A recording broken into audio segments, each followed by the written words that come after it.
we saw Jesus having to go through that process so that he could restore us back to the garden. Then he went on further. Don't forget that the Bible says he often resort into the garden.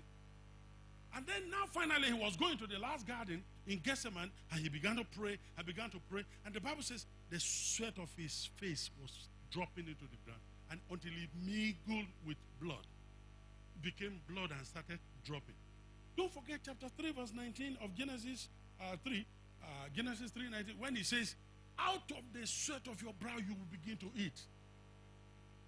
Jesus took that out by sweating and then paying with blood to ensure that that sweat factor can be taken away. So that sweat factor is taken away.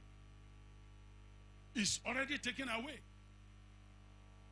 So if you are still quoting, we have to sweat, man must sweat, then you need to go and read the way God even spoke to the Old Testament people when they were going to build the altar and build the temple.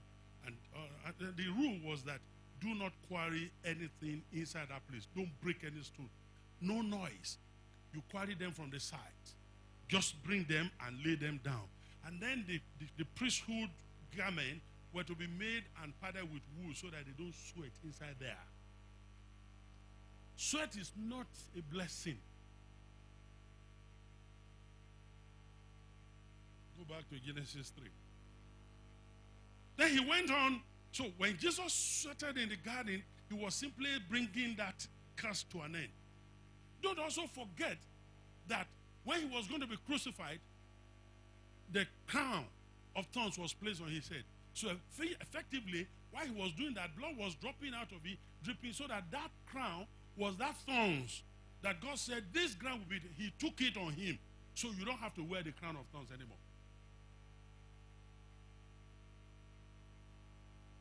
And then we saw him on the cross, how that his blood was pouring out when he was pierced here, pierced there. If you don't know the power in that blood, you need to go and read the account of Matthew, how that the moment he screamed, gave up the ghost with the blood, as soon as the blood poured on the earth opened, and the saint that had died came alive.